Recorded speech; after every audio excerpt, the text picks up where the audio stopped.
In this video, I'm going to give you a detailed walkthrough how I used inbound to build my one-person agency. And it's not going to be a video where I brag making money, printing it out of machine and things like that. No, my ambition is to give you a transparent insight into some of the things that have worked well for me.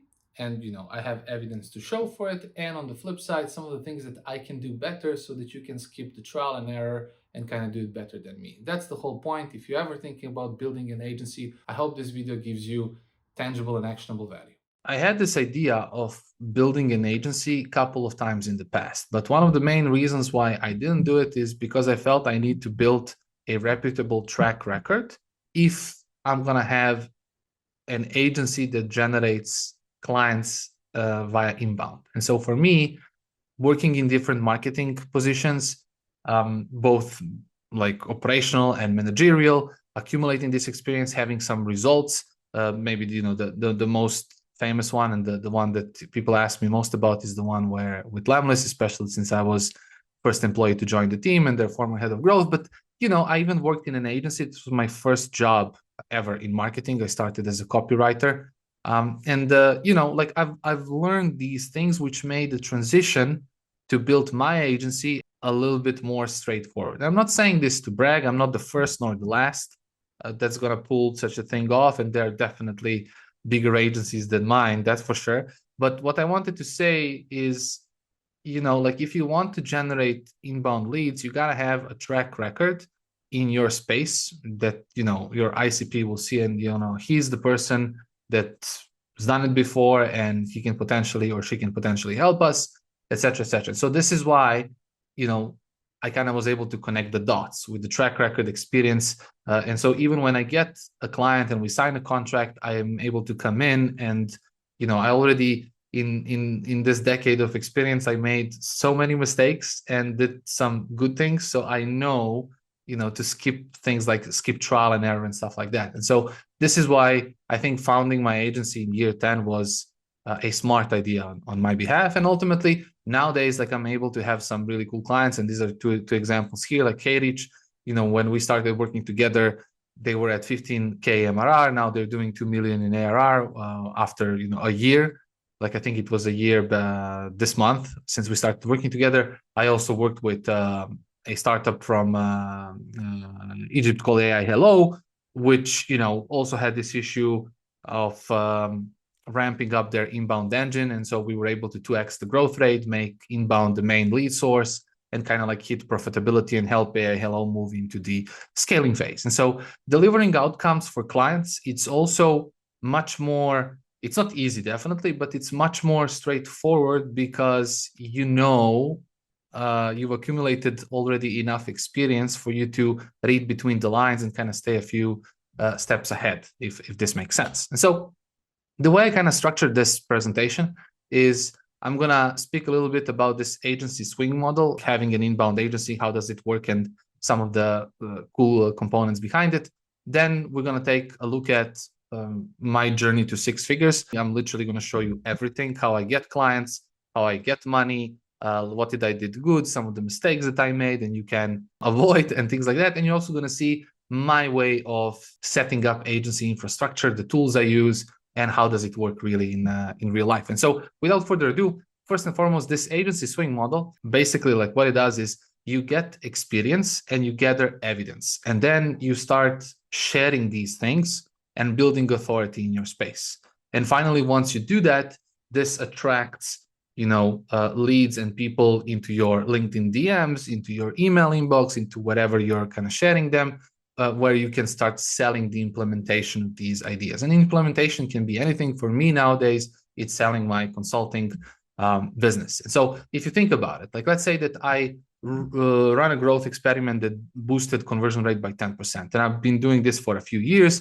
I started sharing this via LinkedIn and building credibility and authority as a growth marketer. And then people will ultimately ask me how. And so I can start selling maybe these growth outcomes. But this is how this funnel kind of works. And so for me, a cool name for it is like the agency swing, because it's kind of like seamless. And once you start selling implementation outcomes or whatever the case may be, you can then run more experiments you share more ideas, you generate more leads, and it's like this nice circle, or in my case, a triangle. But it's definitely not an agency model. You have the king and queen in this space, in my opinion. So Layla and Alex Hormozy, their team, like I know Alex's team mentioned that they ship 35,000 content units over the last 3 years. And I'm pretty sure if you add Layla, that's probably going to be 17K, if not more. And so I think they are the masters of this game, where the amount of value that they share through their content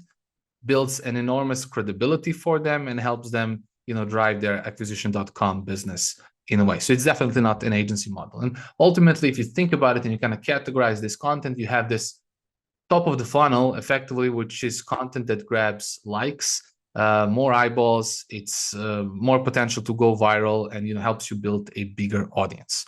The trick with that is, like, driving that type of awareness sometimes doesn't generate leads, doesn't generate revenue signups, whatever it is that it's your CTA. It's the content in the kind of like middle of the funnel, which is evidence back, actionable content through which you build authority and you speak the language of your target customers. And so this is the content that, unlike the previous, there's less chance for it to go viral consistently, but you generate more leads with it, which ultimately moves people down to your offer. It's not like a binary mode. You can do both, which I think is smart. It's like a business decision that there's no right or wrong answers. It's just something that works for you, your business model, and your audience.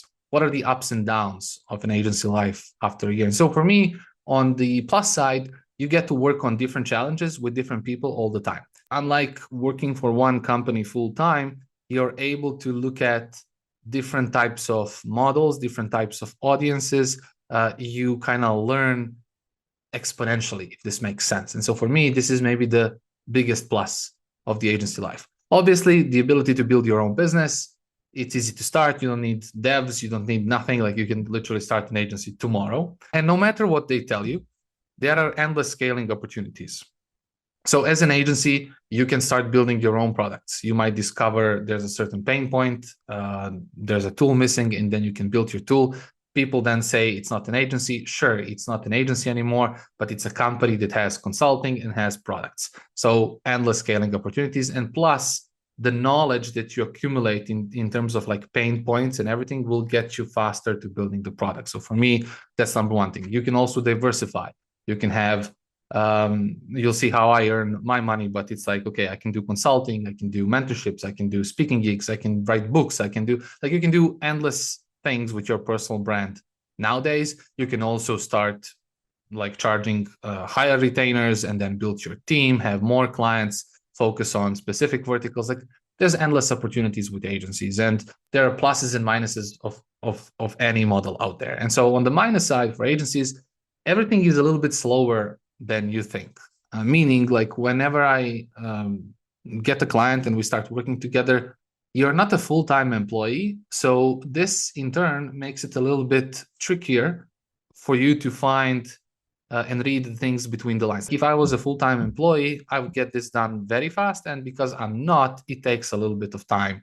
Everything takes a little bit more time than you think. Sometimes you don't get to live through different growth stages. Like, for example, client brings me for a sprint, we accomplish the KPI, and they now are able to bring full-time senior marketers, which they should, and it's my recommendation. And so we kind of end our partnership for the time being. They might rehire me for different things, mentorship, consulting, or help them reach another KPI. It depends from client to client. You're dependent on more people. Just because, again, as a part-time asset, there are specific people that need to do something, but usually you're not their supervisor. They already have a supervisor in their own team. And sometimes if they can have a meeting and make like the decision to prioritize this task over this task, and this impacts you. And so you have to be very careful whenever you join in this fractional role, understanding these dynamics and kind of staying a few steps ahead so you can maintain productivity and efficiency. And ultimately, you are easy to replace. But now I wanted to share something that's very important for me. I think it's like critical if you decide to build an agency, which is know what you want and know what's enough. And so typically, the way that fractional CMOs and fractional consultants and everybody work is They're more like high level strategic stuff, there to coach, support, etc. But for me, like I didn't want to do that. Like I can definitely do strategic stuff, and I'm doing it, but I don't want to sacrifice and not do anything operationally. I want to be operational. I want to have my hands in the dirt. My highest amount of excitement is when I'm operational. And so that's the thing, and how I structured, my model, and how I set up my goals and KPIs that I want to hit. And so this brings me to the number 2, which is I want less leads. Like I don't need a lot of them. I don't want to close and have 20 clients at the same time. I want less clients so I can be operational with them, but have better contracts, so earn more revenue per client rather than have more clients and less fees, or whatever the case may be. You get what I'm saying. Obviously, like I want to land clients using inbound. Most of my time is delivering outcomes for clients. Like I'm working on achieving their KPIs, but I have some time creating content for Robust Media, which is my personal brand ultimately, that helps me land clients inbound. And so this is, if you think about it, how I organize what I want to do, how I'm going to make it work on the logistical level, how I'm getting clients, and all the things that I'm doing, how does help me achieve 1, 2, 3. And I also know what I don't want. I don't want employees. I don't want millions in revenue. These things might change, but for now, today, this is what a nice agency looks to me. Boom, the swing model done.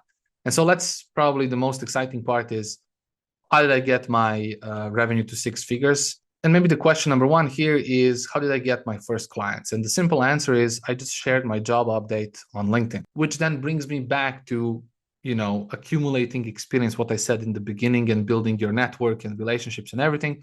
And you can see that I included like this almost hidden kind of CTA work on a few consulting projects. And my engagement isn't huge to begin with. You can see how many likes and comments I got, but this simple post gave me 5 job offers to join different startups. 3 people asked me potentially to become their mentor. I was able to convert 5 of these inquiries, so 2 clients. So from 5 job offers, the 2 of people who offered me, like I was able to strike a deal with them and become their consultant. And I also had 3 mentorship clients. And so this was the start. And the thing that brought all these inquiries was this job update on LinkedIn. And so LinkedIn is obviously my number 1 inbound lead source. And so the way it works is my leads either come through LinkedIn DMs or through my website, robustmedia.agency. And then there's like a quick demo call that I have, which kind of makes how my funnel looks like in essence. And so when you think about LinkedIn, for me, the way I kind of roll with it is I do 3 posts a week. I try to prepare posts in advance.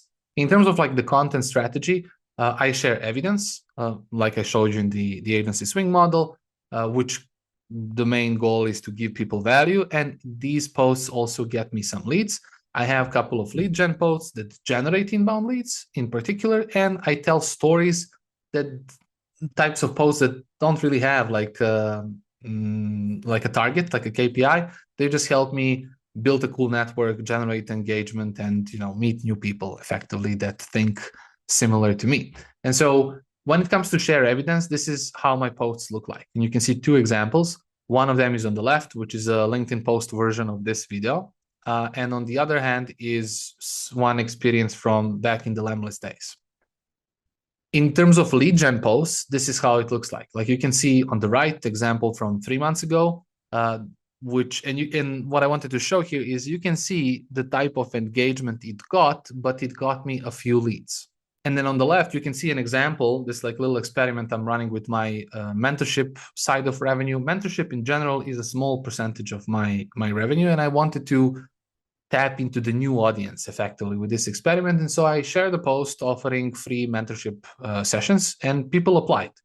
And so now every week I have a couple of people with me on these free mentorship sessions, and some of them book me later for more sessions, paid sessions later on. I get more reviews and things like that. And so these are typically the lead gen posts that are there to bring me leads and kind of help me grow my business effectively. And does it bring leads? For sure. And these are some of the examples of LinkedIn inquiries that I get directly from LinkedIn on these types of posts. And the third category is to tell stories. And these are like that top of the funnel circle that I showed you a couple of slides ago, which is they don't really bring you leads. Rarely does a post like this bring me leads, but they bring you high engagement. It brings you a little bit of followers. It brings you a little bit of virality. Sometimes it depends on obviously how good is the post and how it resonated with people. There are things that could be better, and so I could double down on conversion content more. So doing more posts that are focused on building credibility in very specific fields that bring my agency most of clients and most of revenue.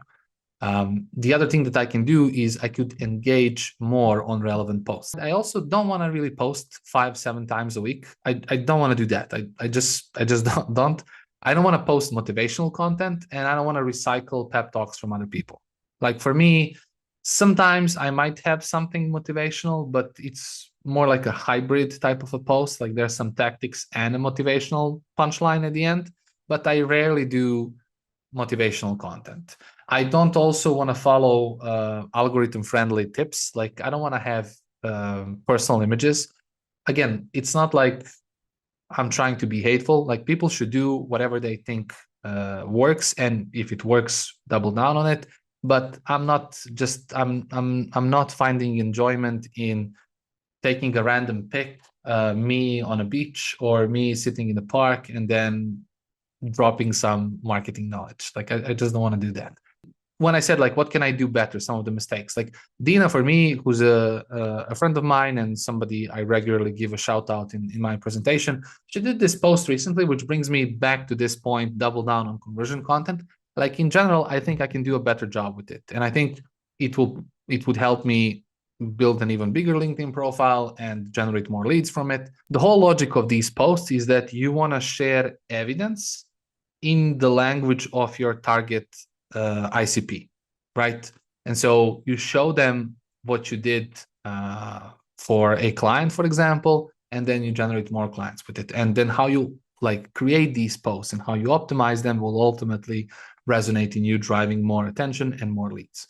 So this is maybe when I look back, like I think that I can do a little bit better. Like I can increase volume of these posts. I rarely do them. I still do them and they still bring me results, but I can do more, right? And so the real trick then becomes is how can I make them maintain the quality of posts, but still do them on a higher volume? Like this is the trick in my mind, what I'm wrestling with. And in terms of engagement, this is an example. Like Robin is a very famous person in the social media world. You can see that she works similar as me as a fractional VP, but for social media and influencer marketing. So she did this post, and then Jack, who's another big influencer in the space, left a comment, and you can see the type of engagement that he got on his comment. And so for me, I think this is, I mean, I'm sure this is something I need to do better. Like I need to engage more and engage strategically. And the last thing I wanted to share, and which I mentioned in the beginning, is this inbound-led motion on LinkedIn. The thing that happens is if you follow me, if you view my profile, and even you don't send a connection request, I still get those notifications. If you have like a Sales Navigator subscription, you get to see all the views, and then you can qualify these people. Which of these are your ideal clients? And if they didn't send a connection request, I can send one and then DM them. But the thing that you want to do is you don't want to pitch, you don't want to sell right off the bat. You want to start the conversation first. And so for me, it's going to be like, hey, big fan of the company X, would be awesome to connect. Or if they send a connection request, I'm going to send a message. Thanks for connecting. It's great to connect with you. And then the conversation that might happen is I can just ask, how's growth at company X? And then we start speaking about it. And then for me, the whole point of this exercise is if they say, this is going well, the thing that maybe could be better is X. And then I will try to provide value without selling anything. Like it would be a tactical advice. It would be making, connecting them with somebody who can help or whatever the case may be. Like I try to bring them value. And then this relationship kind of starts on the right foot, and then I can pitch later or they'll ask. Second channel for me are referrals. If you deliver positive outcomes to clients, they will recommend you. And so if I help my clients win, they will spread the word. Second thing is that if I'm the one who refers leads first and I continue to do it without expecting anything in return, the human nature of kind people and like-minded people, they will also refer people to you. The third inbound channel that's very lucrative for me are placements. So you create the content and somebody else distributes it. Placements, like if I get clients ROI, they sometimes give me a public shout out. For example, like Nick who's the CEO of HeyRich, he recently did this post. And so you can see how my LinkedIn views increased after this post. And I immediately got a lead, in my Slack from this post. Another thing is, which is very also interesting, I got recommended by an ex-Lemlist user that I onboarded to Lemlist personally back in the day, and we remained very close. Shout out to him. And he connected me with this organization called Next MBA, where ultimately I became a keynote speaker on different marketing and growth lectures.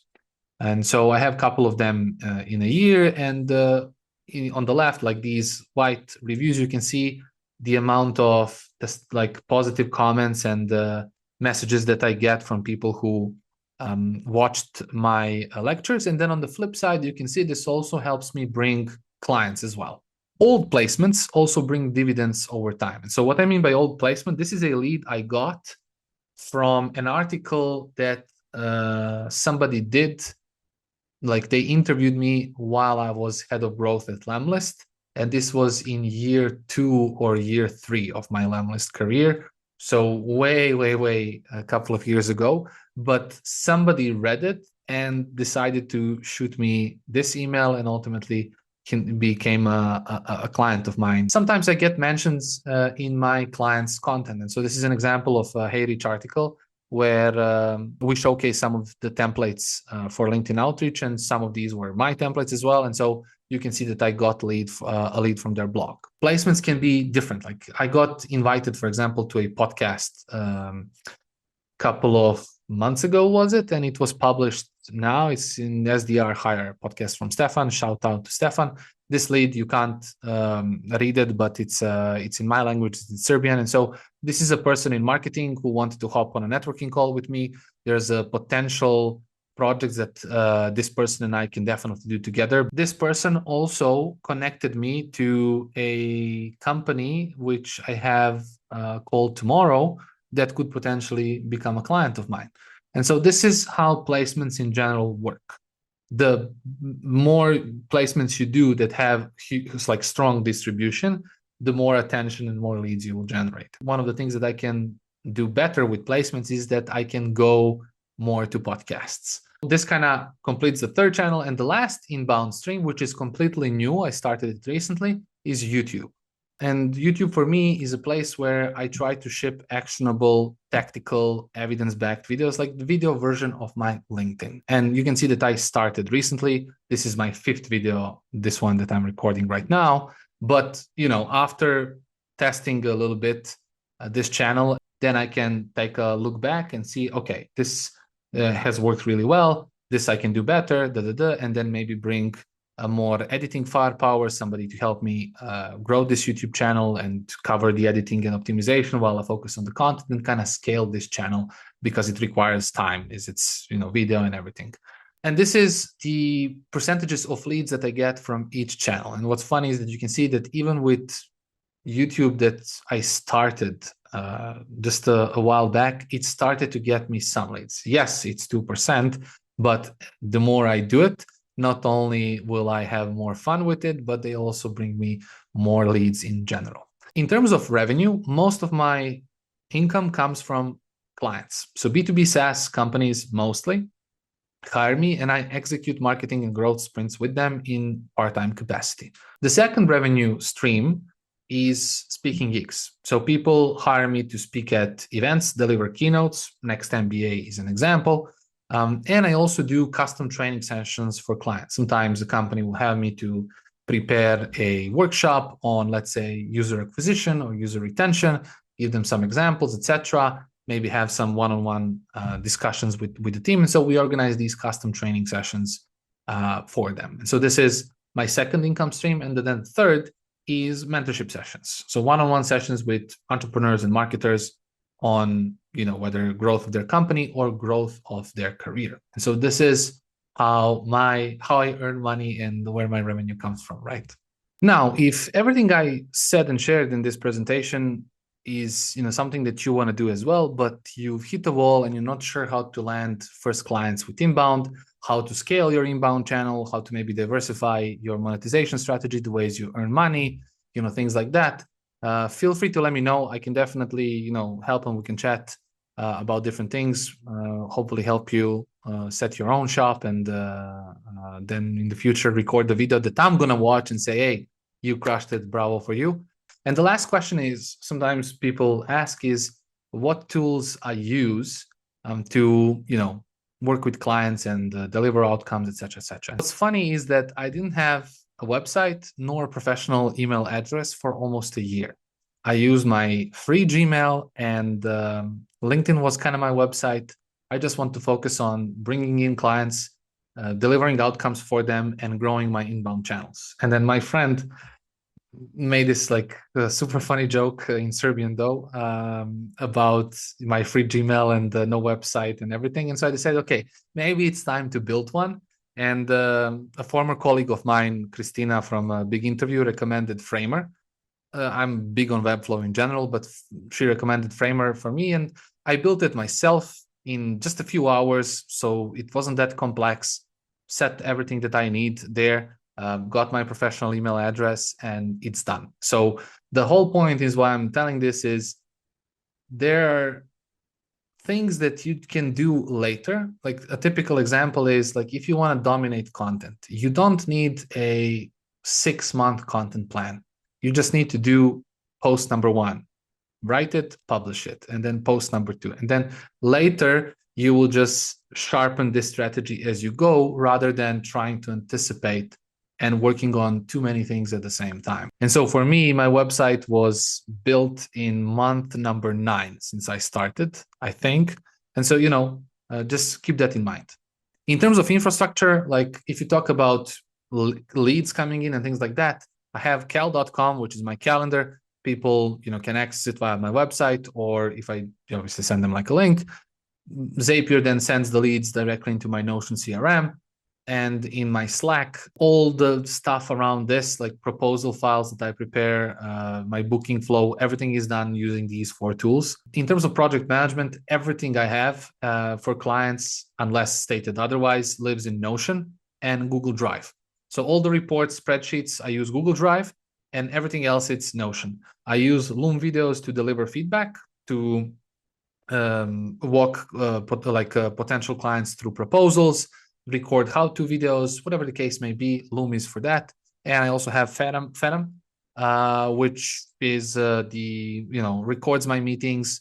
They have a brilliant AI model that kind of sums up action points and things like that. And so for me, I want to have all my calls recorded, just because it's essential to have all these files documented in one clean space. And I kind of make them work together in a very nice way. And like I said, Google Spreadsheets are being used for all reports of my agency or my clients' reports. And this is the whole infrastructure. There's no other tool that I use. And this is, it can be as simple as you want. Obviously, it's going to depend on what kind of agency you want to build, how many people you have working, what's the type of deliverables you deliver to your clients, how many leads and clients are you processing. Like all these things are going to influence the decisions you make.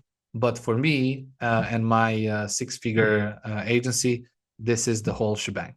We've concluded the last piece of the presentation, and the thing that I can leave you with is going to be another Ted Lasso quote, which is, if you're thinking about building an agency, it won't be comfortable.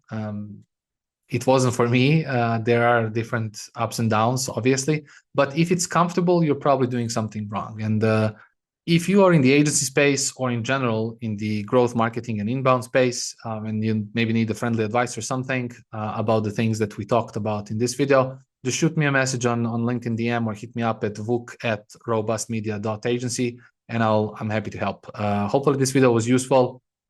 See you in the next one. Bye.